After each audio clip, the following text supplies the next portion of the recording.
নমস্কার, আমি পঙ্কজ বিশ্বাস এবং আপনারা দেখছেন পলিটিক্যাল ডেইলি। অভিষেক বন্দ্যোপাধ্যায় তো বলেছিলেন ডিজে বাজাবেন, কিন্তু দেখা যাচ্ছে অভিষেক বন্দ্যোপাধ্যায়ের এই ডিজে কিংবা বাজা বেজে গেছে। নেপথ্যে রয়েছে একটি অভিযোগ, যেই অভিযোগের ভিত্তিতে নাকি অভিষেক বন্দ্যোপাধ্যায় হয়তো গ্রেপ্তার পর্যন্ত হয়ে যেতে পারেন। কি সেই অভিযোগ জানবো এবং কেন এই অভিযোগ পুরোটাই জানবো। যিনি অভিযোগকারী রাজীব সরকার, দীর্ঘদিনে তার সঙ্গে আমার পরিচয়। এই পর্বে আপনারা সেসব জানতে পারবেন, কিন্তু সরাসরি জিজ্ঞাসা করি যে এই অভিযোগের মূল বিষয়বস্তু কি, যেটা নিয়ে এত চর্চা হচ্ছে, এবং কেন অভিযোগটা করলেন? দেখুন, অভিযোগের বিষয়বস্তু হচ্ছে যে ভোটের সময় অভিষেক ব্যানার্জি বেশ কিছু মন্তব্য করেছিলেন, যে মন্তব্যগুলোর ইনার মিনিং হচ্ছে যে ঠিক আছে, ভোটের পর জিতে এসে তো আমি দেখিয়ে নেবো। হয়তো উনি কোর্টে দাঁড়িয়ে ওনার অ্যাডভোকেটরা বলবেন যে না, এটা ডিজে বাজানোর কথা বলেছি, আমরা গান শোনাবো পাবলিককে, এইসব কথা বলবেন। কিন্তু প্রতিটা মানুষের তার বডি ল্যাঙ্গুয়েজ, তার পরিবেশ এবং যে স্থানে বলছেন সেই স্থানের এনভায়রনমেন্ট এবং মানে বক্তব্যের ইনার মিনিং বিচার করা হয়। তো সেটা তো আদালতের ব্যাপার, আদালতে প্রমাণ হবে উনি কি বলেছেন। উনি গান বাজাবেন বলেছেন, না ডিজে বাজাবেন বলেছেন, না আমাকে বাজাবেন বলেছেন, না সাধারণ মানুষের বাজাবেন। তো যেটাই বাজাক সেটা হাইকোর্টে গিয়ে তাকে বলতে হবে, বা যে কোর্টে বিচার হবে সেই কোর্টে বলতে হবে। এবার একজন জনপ্রতিনিধি, সে জনপ্রতিনিধি আইনের মাধ্যমে উনি নির্বাচিত, যে সংবিধানে যে মানার যে দায়িত্বগুলো, সেগুলো ওনাকে মেনে চলাটা অত্যন্ত ওনার কর্তব্য। কারণ উনি এমপি, উনি গিয়ে শপথও নিয়েছেন। তো শপথ যখন নিয়েছেন এবং তাকে যখন মার্কিং করা হয় আমাদের সমাজে, সে পশ্চিমবঙ্গের সেকেন্ড ইন কমান্ড। এই যে সেকেন্ড ইন কমান্ড মানে হচ্ছে মুখ্যমন্ত্রীর পরের ব্যক্তি। এবার অনেকে প্রশ্ন করবেন যে এরকম ভাষণ তো অনেক এমপি নেতামন্ত্রী দিয়েই থাকে, বিভিন্ন দলের দিয়ে থাকে, সিপিএম এর আমলেও হয়েছে, পরেও হয়েছে, অনেক সময় হয়েছে। তাহলে এটা কেন এতটা পার্থক্য? পার্থক্য এটাই যে বাকিরা হচ্ছে এমএলএ এবং এমপি, তারা হচ্ছে রাজনৈতিক নেতা এবং এমএলএ এবং এমপি।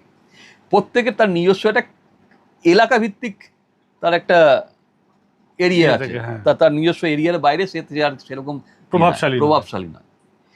কিন্তু অ্যাজ এ পার্সন, যিনি নিজেকে সেকেন্ড ইন কমান্ড বলেন, যার বাড়িতে ঢুকতে গেলে লোককে টিকিট কেটে লাইন দিয়ে দাঁড়িয়ে থাকার মতো থাকতে হয়, যার চলাফেরাতে প্রায় 26খানা অথবা তার কম বেশি হতে পারে নিরাপত্তা গাড়ি যাতায়াত করে, দেখলে মনে হয় যেন রাষ্ট্রপতিরও থেকে অনেক উঁচু লেভেলের উনি কেউ। 4,500 পুলিশ তার নিরাপত্তায় 4,500 পুলিশ থাকে, যেখানে রাষ্ট্রপতিরও থাকে না। তাহলে সেই ব্যক্তি তার মানে অত্যন্ত প্রভাবশালী। তিনি যখন রাজ্যের সেকেন্ড ইন কমান্ড, তিনি যখন বলছেন কোনো বক্তব্য কোনো স্টেজে বা গাড়ির বনেটের উপর উঠে হিন্দি সিনেমার নায়কের মতো, তো তার মানে তার বক্তব্যটা লোকে শুনছে। আমরা যারা জনসাধারণ, আমরা তাকে ফলো করছি। উনি যদি বলেন এই ওকে মারো, তাহলে আমরা কি তাকেই মারবো? এটা হচ্ছে রিয়েল ফ্যাক্ট। এখানে অভিষেক ব্যানার্জির সাথে আমার কোনো ব্যক্তিগত লড়াইয়ের জায়গাটা নয়। তার সাথে আমার রাগারাগি বা তাকে আমার পছন্দ নাও হতে পারে বা তার উপর আমার রাগ থাকতে পারে, ওগুলো আলাদা ম্যাটার। কিন্তু একজন জনপ্রতিনিধি, তিনি কখনোই পারেন না, যিনি রাজ্যের সেকেন্ড ইন কমান্ড, তিনি কখনোই পারেন না এই রকম ভাষণ দিতে। যে বার্তাটা গেছে, কাল যদি তৃণমূল জিতে যেত, কত মানুষের জীবনহানি হতো আমরা অকল্পনাও করতে পারি না। ঘর বাড়ি ভাঙচুর তো ছেড়ে দিন, মার্ডার রাহাজানি কত যে হতো। তাহলে সেই দায়ভারটা কে নেবেন?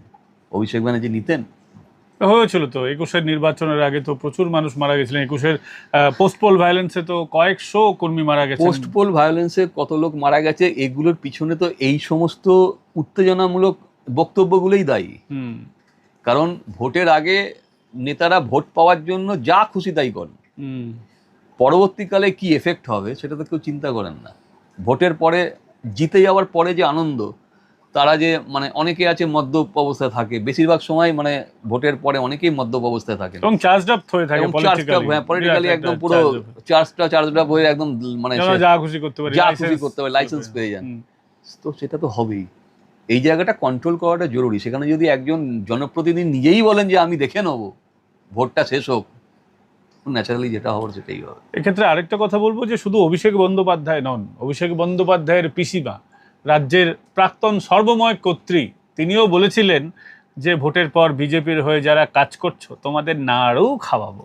সেই নাড়ুটা তো মানে তো ইনার মিনিং অন্য থাকতেই পারে। এবার সেটা নিয়ে আমি আপনাকে একটা কথা বলি, কোথাও গিয়ে জননেত্রী মমতা ব্যানার্জি তিনি আজও শ্রদ্ধাশীল। হয়তো এবার আপনি বলবেন যে তার রাজত্বে অনেক দুর্নীতি হয়েছে বা তার ইয়েতে ভাইপোর এই উত্থান বা তিনি না চাইলে কি হতো, আমি মেনে নিলাম, কিন্তু কোথাও গিয়ে তার প্রতি আমার একটা ব্যক্তিগত সম্মানের জায়গা রয়েছে। সফট কর্নার আছে বলছে? সফট কর্নার না, সম্মান। কারণ তিনি যে লড়াই করে উঠেছেন আমরা তো দেখেছি, ঠিক বেঠিক পরের কথা। তো সেই কারণে তাকে সম্মান জানিয়ে এই প্রশ্নের উত্তর আমি দিলাম না। আচ্ছা, মানে ওটা আপনি অ্যাপার্ট করলেন, মানে ছেড়ে দিলেন আর কি। কিন্তু আরেকটা জিনিস রাজীব সরকার সম্পর্কে বলবো, যেহেতু তার সঙ্গে দীর্ঘদিনের পরিচয়, তাকে যেভাবে আমরা চিনেছিলাম বা বাগুইআটির মানুষরা যেভাবে চিনেছিলেন বা পুরো পশ্চিমবঙ্গের মানুষ চিনেছিলেন, কারণ তখন একটা বড় তেহেলকা করেছিলেন রাজীব সরকার। প্রায় বাগুইআটি অঞ্চলে আমার জানা মতে প্রায় 50টার কাছাকাছি বার চলতো, তার বেশিও হতে পারে, রাজীববাবু ভালোভাবে বলবেন। তো সেই বারগুলি যিনি চালাতেন তার বিরুদ্ধে নানান রকম অবৈধ পাচারের অভিযোগ ছিল, এবং আমার মনে হয় সেটার সাথেও এর হয়তো একটা হালকা কানেকশন থাকতে পারে, কারণ তার বিরুদ্ধে নারী পাচারের অভিযোগ ছিল এবং পরবর্তীকালে তার বিরুদ্ধে ব্যবস্থা হয়েছে, রাজীব সরকারের উপরে আক্রমণ হয়েছে। সেগুলো যদি একটু বলেন ছোট্ট করে, যে এখানে কতগুলি বার চলতো এবং আপনি কেন তখন এর বিরুদ্ধে সরব? Rajarhat, new town, Barasat, Barrackpore police commissionerate এলাকা মিলে প্রায় 250-র উপর বার চলতো। কে চালাতেন? ড্যান্স বার চলতো, মানে ওখানে মেয়েদেরকে না জানা, এটা বিভিন্ন মালিক, এক একটা ইয়ের মালিক। তো যখন বিধাননগর কমিশনারেট তৈরি হয় 2013 সালে, এই বারগুলো কিন্তু তার আগে থেকে চলতো, মানে সিপিআইএম এর আমলে চলতো, তখনই ড্যান্স বারগুলো চলতো। 2011 সালে সেটার আরো গতিটা বেড়েছিল, কিন্তু ড্যান্স বার চালু হয়েছিল সিপিআইএম এর রাজত্বকালে। মানে মোটামুটি এই অঞ্চলে যখন দেখা যায় যে একটা জমি জমার কারবার বৃদ্ধি পেল, সেই সময় থেকে কাঁচা টাকা আসার পরেই কি এই বারগুলোর শ্রীবৃদ্ধি? তখনই শ্রীবৃদ্ধিটা হয়। এই যে রাজারহাটের জমি যখন বিক্রি হয় তখন লোকের কাছে হিউজ টাকা চলে আসে। এই মমতা ব্যানার্জি জিতে আসার প্রায় বছর দেড়েক পরে শুরু হয় এই ড্যান্স বারের রমরমা। 2014-15 থেকে এই ড্যান্স বারের রমরমাটা খুব বেশিভাবে বেড়ে যায়। সমস্যা হচ্ছে যে স্থানীয় লোকেরা তখন অভিযোগ জানাতো পুলিশকে, পুলিশ গিয়ে যখনই রেড করতে যেত, পুলিশ গিয়ে দেখতো সব ঠিকঠাক আছে, কোনো কিছু ভুলভাল নেই। তো 2014 নাগাদ তৎকালীন যিনি বিধাননগর কমিশনারেটের এসিপি ছিলেন অর্ক ব্যানার্জি, এবার অর্ক ব্যানার্জি আমাকে সেই দায়িত্বটা দিয়েছিলেন। তো রাজীব কুমার যিনি তৎকালীন যে পুলিশ কমিশনার, তার সাথে আলোচনা, বিধাননগরে যে পুলিশ কমিশনার রাজীব কুমার, তখন উনি পুলিশ কমিশনার ছিলেন, ওনার সঙ্গে আলোচনা করেই আমাকে এইগুলো খোঁজ করতে পাঠানো হয়। এবার আমার দেখুন, আমি প্রথম অনেক বছর ধরে আমি এসব করে আছি, তো আমার মানে স্টিং অপারেশন করার আমার খুব ছিল আর কি, মানে ক্যালি ছিল। মানে তখন খুব কম হতো। আমি ওই 24 ঘন্টার যে সন্দীপ আছে, সন্দীপ সরকার, ওর সাথেও অনেক করেছি, শিশু পাচার এসব নিয়ে আমি অনেক স্টিং করেছি। তো আমার কাজ ছিল ওই ভিতরে ঢুকে সমস্ত ফুটেজ বের করে এনে পুলিশকে দিয়ে দেওয়া। তো আমি আন্ডার কভার এই কাজগুলো করতাম। তো সেগুলো তখন এক্সপোজ হয়। এক্সপোজ হওয়ার পর আমাকে মানে পুলিশ, বিধাননগর পুলিশ অ্যাকচুয়ালি আমাকে দিয়েই এই র্যাকেটগুলো ভাঙিয়েছিল, কারণ পুলিশের একটা বড় অংশ এর সঙ্গে যুক্ত ছিল। তারা প্রতি মাসে তার বিভিন্ন থানা এলাকায় আমি সবারই নাম জানি, কে কত পেত আমি সবই জানি। কিন্তু সমস্যাটা হচ্ছে যে আমাকে এই কাজটা যখন করা হচ্ছে, তো তারপর আমি মারধরও খেয়েছি। বাগুইআটি থানায় আপনি অভিযোগ জানিয়েছিলেন, আপনার মাথা ফাটিয়ে দেওয়া হয়েছিল, আমাকে মার্ডার করতে হয়েছে, আপনার একজন সহযোগী ছিল তাকেও মারা হয়েছে, 2-3 বার আমি মানে মার্ডার হতে হতে বেঁচেও গেছি। পরবর্তীকালে 2016 সালে যখন সাংবাদিকরা প্রচন্ড মার খেলো ভোটের সময়, যেটা থেকে মানে আমাদের ভাইপোর উত্থান, ওই 2016 থেকে এই কয়লা বালি মানে এইসব পাথর, এই যে টাকা, এই টাকাগুলো এখানে এই ড্যান্স বারগুলোতে উঠতো। আচ্ছা, কোটি কোটি কোটি টাকা, মানে এক রাতে কয়েকশো কোটি টাকা উড়েছে, এবং সেটা না চোখে দেখলে কোনোদিন বিশ্বাস করা যাবে না। তো সে সময় পুলিশের যেহেতু যেহেতু তারপরে জাভেদ শামীম এসেছিলেন, জাভেদ শামীম কঙ্করবাবু ছিলেন, কঙ্করবাবু আমাকে, মানে কঙ্করবাবু, আমি আর জাভেদ শামীম একটা পার্সোনালি একটা মিটিং হয় সেখানে। কঙ্কর প্রসাদ বারুই, হ্যাঁ, কঙ্কর প্রসাদ বাড়ি, যিনি ডিআইজি প্রেসিডেন্সি, এখন না, এখন তিনি ডিআইজি প্রেসিডেন্সি রেঞ্জ, এখন প্রেসিডেন্সি ডিআইজি প্রেসিডেন্সি রেঞ্জ। তো উনি আমাকে বলেন যে তুমি যাও একটু, তুমি এগুলো করো। তো আমার শুধু ওইটা কাজ ছিল না, আমার আরও আর ছিল, ধরুন আর্মস ডিলিং, ড্রাগস মানে লোকেট করা, কারা মানে পেডলার বা কারা বিক্রি করছে, এগুলো আমি দেখতাম। এবং আমার কাজ ছিল জাস্ট এদেরকে জানিয়ে দেওয়া, বা আইবি বা সেন্ট্রাল আইবিকে জানিয়ে দেওয়া। তো 2016 সালে যখন সাংবাদিকরা মার খেয়ে আবার তৃণমূল সরকার ফিরে এলো, তো তখন এইসব অফিসারদেরকে সরিয়ে দিল।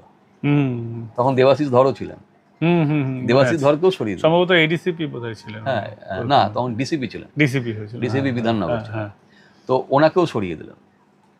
তো এদেরকে সরিয়ে দেওয়ার ফলে কি হলো, যাদেরকে নিয়ে আসলো তারা আপাদমস্তক দুর্নীতিবাজ, তার মাথা হচ্ছে জ্ঞানমোহন সিং, যিনি সোনা বৌমাকে সাহায্য করেছিলেন।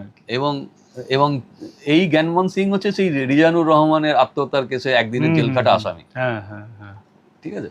তো এনার দুর্নীতি মানে এত সোনায় মোড়ানো। এবার ইনি এসেই আমাকে টার্গেট করেন।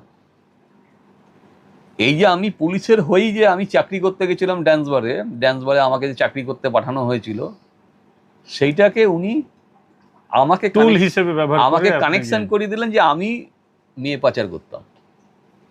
আচ্ছা, উনি আমাকে অ্যারেস্ট করে নিলেন।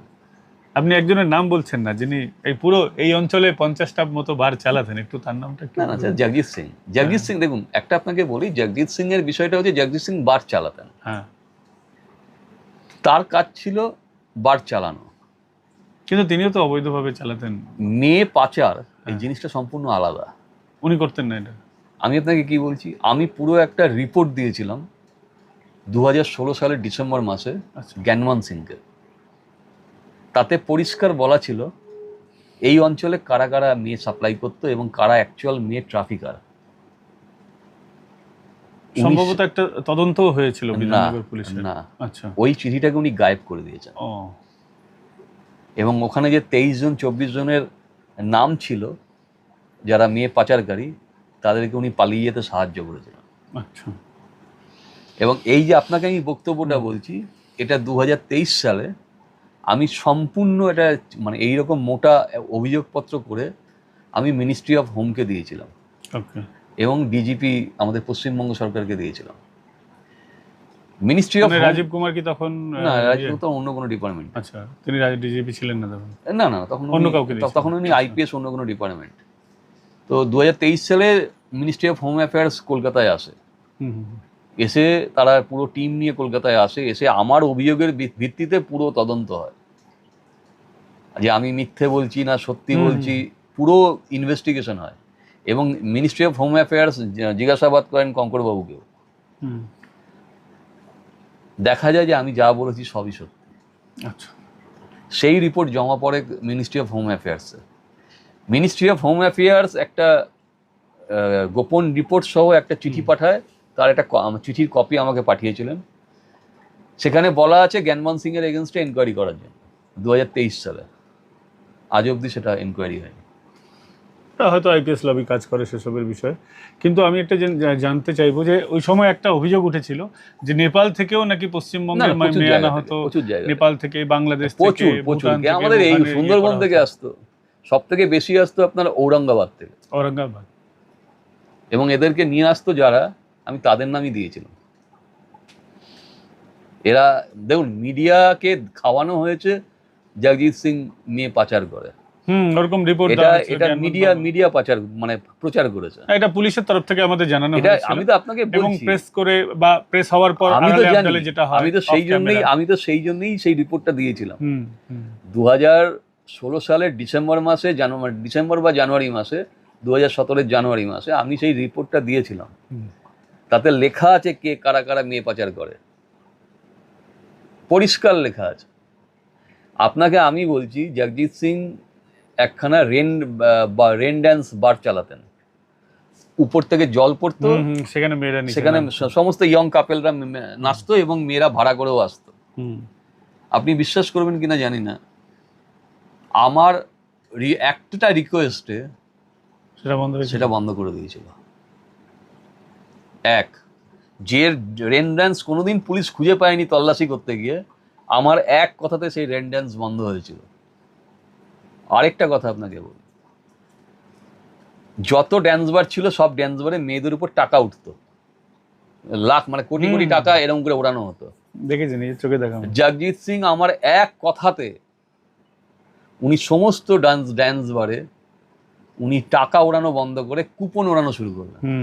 কুপন ওড়ানোটা তখন নতুন চালু হয়েছিল। কুপন মানে টাকার মতোই দেখতে, ওই বাচ্চারা যে চিলড্রেন্স ব্যাংকের আপনারা দেখেন, বাচ্চারা যেসব নিয়ে খেলা করে, কাইন্ড অফ সেরকম জিনিস। সেরকমও না, ওটা হচ্ছে ধরুন চেরি ফল থাকতো বা লেবু থাকতো, কমলা থাকতো, কলা থাকতো, টাকার মতো ওই রকম মানে কুপন থাকতো, ওই কুপন ওড়াতো ওরা। তার মানে জগজিৎ সিং আমার অনুরোধগুলো রেখেছিল। জগজিৎ সিং এটাও রেখেছিল যে মেয়েদেরকে কেউ টাচ করতে পারবে না, তার নির্দিষ্ট পরিধি থাকবে, এটা ব্যারিকেড করে দাও। তাহলে সেটাও রেখেছিল। কারণ আমাকে পুলিশ পাঠিয়েছিল ওখানে, কিন্তু জগজিৎ সিং সেটা জানতো যে আমাকে পুলিশ পাঠিয়েছে। উনি পুরোটাই জানতেন যে পুলিশ পাঠিয়েছে, কিন্তু আমার কাজ ছিল অরিজিনাল ট্রাফিকার কারা তাদেরকে বার করা, সেটা জগজিৎ সিং জানতেন। দেখুন, আমি কারোর বিরুদ্ধে কাজ করছি তার মানে এই নয় যে তাকে আমার পার্সোনাল শত্রুতা তাকে আমাকে করতে হবে সব কিছুতেই। তার যদি কোথাও ভালো গুণ থাকে আমি বলবো, আমি সমাজকর্মী, আমার বলা কর্তব্য এটা। এবার সে যদি অপরাধী নয় অথচ আসল অপরাধী অন্য কেউ, এর জন্য তো আপনাকে অনেক হ্যাপাও পোহাতে হয়েছে। আপনি কলকাতার বাইরে অনেকদিন আপনাকে থাকতে হয়েছে। না, আমাকে 18 মাসে জেল দিয়েছে, আর 18 মাস আমাকে বন্দি করে রেখেছিল। তো এই জীবনটা তো আমাকে জ্ঞানবন্ত সিংই দিয়েছে। জ্ঞানবন্ত সিং এর পুরো টিম আছে, আমি তাদের নাম বলতে চাইছি না, কারণ ওটা আন্ডার মানে ইনভেস্টিগেশন আছে। আমি ওই জন্য নামটা শুধু একটা নামই আমি বলি এখন, জ্ঞানবন্ত। তার একটা নিজস্ব টিম আছে এবং পুরোটাই দুর্নীতিপরায়ণ। তার মধ্যে লিঙ্ক হচ্ছে এই শান্তনু সিনহা বিশ্বাস। সেটা কি কিছু বলা যায়? না, ওটা থাক, ওটা এখনো তদন্তের মধ্যে আছে, ওটা থাক। মানে আপনি বলছেন জ্ঞানবন্ত সিং, ওই আমরা লেয়ারিতে যেরকম দেখেছি না, যে ওখানে লেয়ারির এসটিএফ তৈরি করা হয়েছে, লেয়ারি টাস্ক ফোর্স তৈরি করা হয়েছিল, খানিকটা এরকম ভাবেই কাজ করতেন আর কি জ্ঞানবন্ত সিং।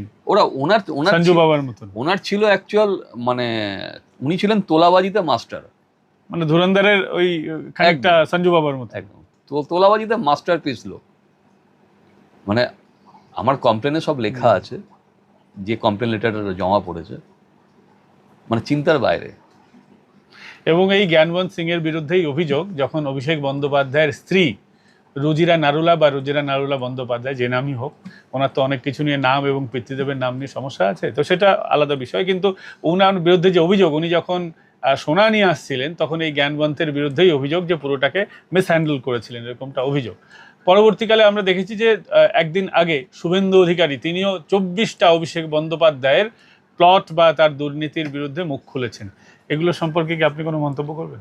দেখুন, একজন মানে আমি জানি না ওনার শিক্ষাগত যোগ্যতা কতটা, উনি বলেন এমবিএ, আমার না, এমবিএ যেটা উনি বলেন, সেক্ষেত্রে আমি আপনাকে বলি, আইআইপিএম থেকে উনি এমবিএ দাবি করেন। আমার পরিবারেরও একজন সদস্য আইআইপিএম থেকে পড়াশোনা করে ঠকেছেন। আইআইপিএম পুরো একটা ফেক ইউনিভার্সিটি, যার কোনো ছিল না, ফলে ওনার ওটা ভ্যালিড হবে না এখন। আইআইপিএম হচ্ছে একটা ফেক ইউনিভার্সিটি, যেখান থেকে উনি এমবিএ করেছেন বলে দাবি করেন, কিন্তু এমবিএ এর ওখানে আইআইপিএম এর কোনো রেজিস্ট্রেশন নেই, পুরোটাই এআইসিটি বাতিল করে দিয়েছে এক, এবং ওটা নিয়ে মামলাও হয়েছে। এবং দ্বিতীয়, উনি নবনালন্দায় পড়তেন, সেখানে উনি ফেল করেছিলেন বলে জানা যায়। এটা আমি আপনাকে বলে দিলাম। আমি এতটা জানতাম না, তাই ভালোই হয়েছে। বিষয়টা হচ্ছে, দেখুন, উনি যে ফ্যামিলি হোক বা যতটাই ওনার শিক্ষাগত যোগ্যতা হোক, উনি যে পেল্লাই বাড়িতে থাকেন, আমি এই জীবন কেন, আমার 7 জন্ম মরে গেলেও আমি ওরকম পেল্লাই বাড়ি বানাতে পারবো না। ওরকম তোলাবাজি করলে কেন পারবেন?